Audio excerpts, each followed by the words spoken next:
Hey, what's up, guys? Rolling Wolf here.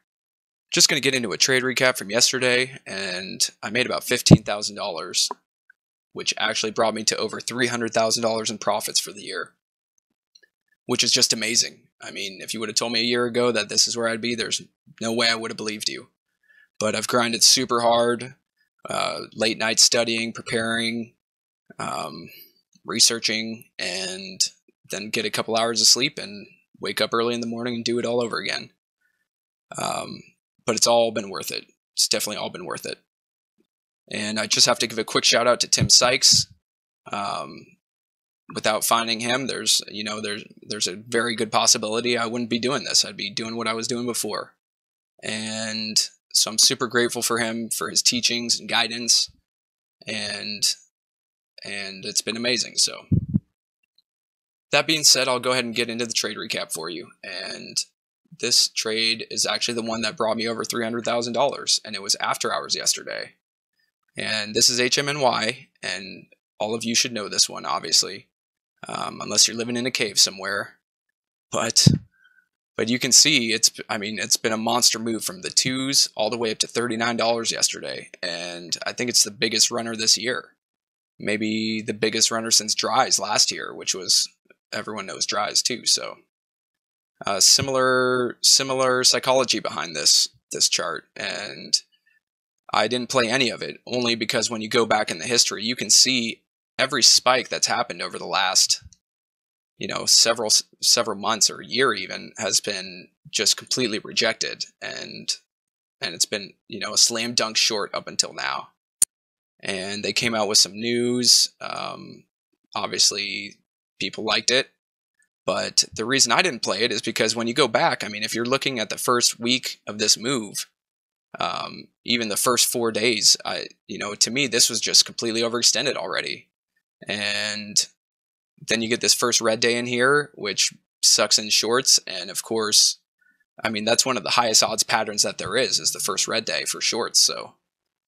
So when that didn't happen, obviously when it didn't come down the next day, it created this nice squeeze here to the 950. And it's been so volatile. It's a scary stock to play.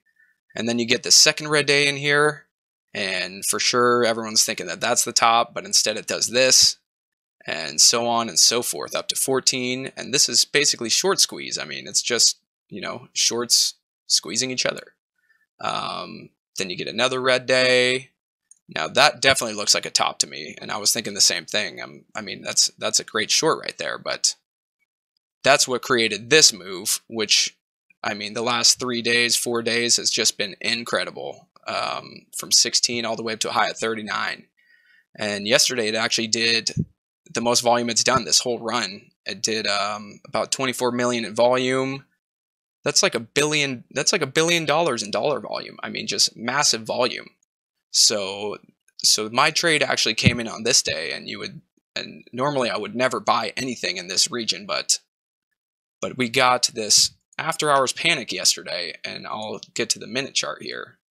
This is after hours. So this was yesterday. You can see it double topped up here in the high 38s, 39 area. But it still finished green on the day, and it was still pretty decently strong. It did finish about $5 or $6 off its high, but after hours you got this not random, obviously the stock's overextended, but you got this crazy after hours drop from 32 to 22. So 30% in the matter of 6 or 7 minutes after hours, and it wasn't. That's decent volume here. It did over this 6 or 7 minutes about 100,000 in volume or something like that, something close to that. And when the stock trades $1 billion in dollar volume throughout the course of the day, and then drops 30% on 100,000 shares, that's the only reason that I was looking for this dip buy after hours.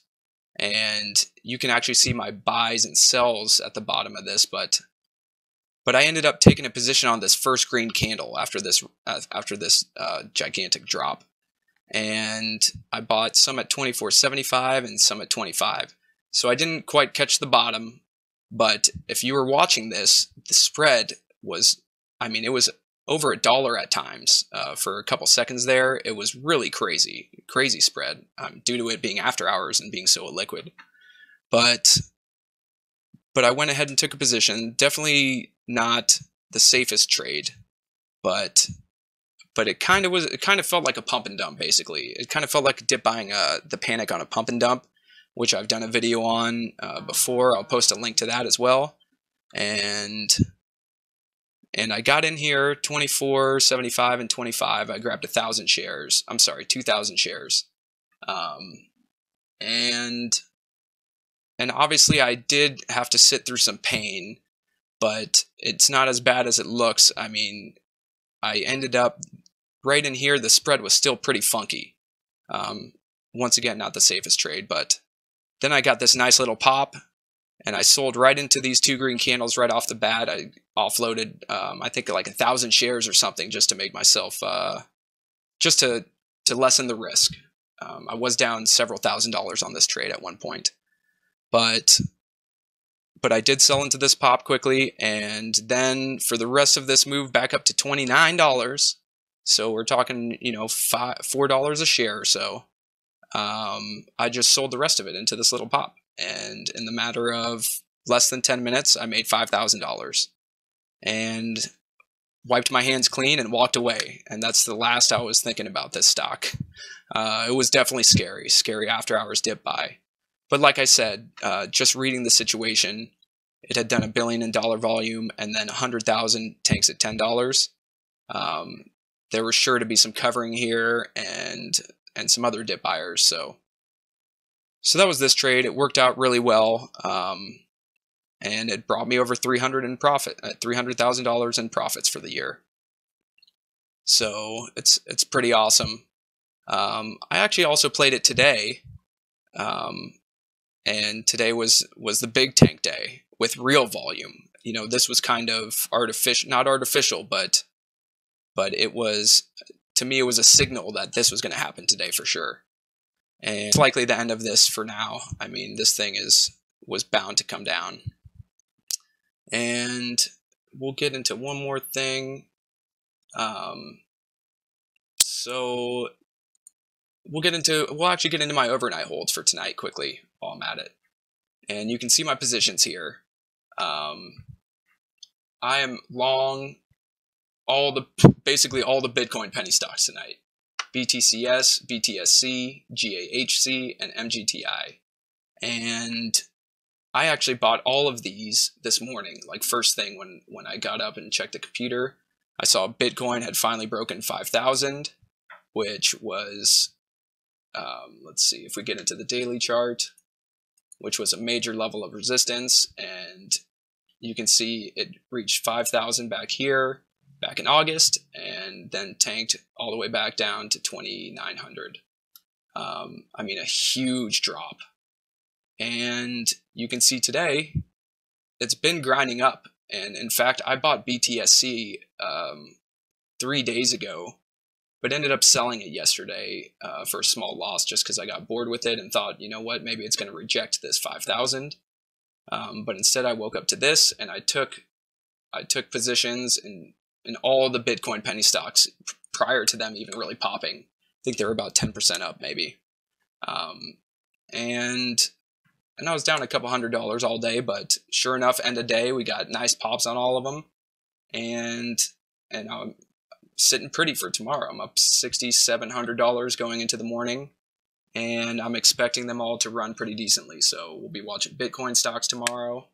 On a side note, I got a new car last week, actually, and I had this post on Instagram where I'm offering a free one-on-one live trade webinar to whoever can guess the make and model. And I'll actually be revealing this on Monday, not this week, but on Monday. And there's been quite a few comments, and so far only one person has actually guessed, and that was actually Tim Sykes. And he texted me with the guess, and he was absolutely right. So I said I'd give a hint on this video on Instagram, and I can tell you that it's none of these. I've only made $300,000, and I've got 3 kids. Well, I have 2 kids. I got a baby on the way. So there's no way I'm buying a Lambo. There's no way I'm grabbing a Ferrari. There's no way I'm grabbing a six-figure car, particularly with 2 kids and 1 on the way. So I can tell you that it's none of the cars that are on here. It may not even just be a car, but it also was not shipped. This is misleading. This was kind of a joke.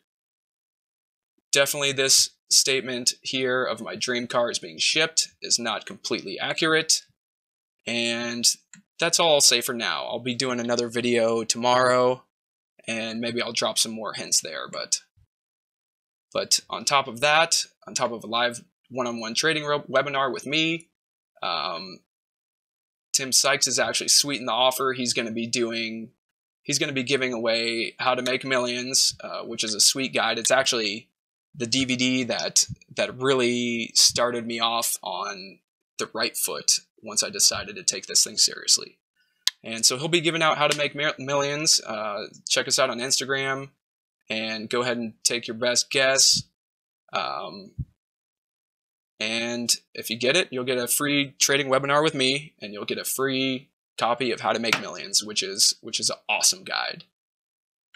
Anyways, guys, so go ahead and do that. And also, one last thing on Bitcoin is I think I did a 20-minute video on this exact subject and on how to capitalize on sector momentum, particularly with Bitcoin, and how to trade Bitcoin penny stocks, which is that's the only reason that I'm sitting like this tonight on 67.30 is because I have done this several times in the past. Every time Bitcoin runs, I've made many thousands of dollars by buying these really, really junky Bitcoin related penny stocks.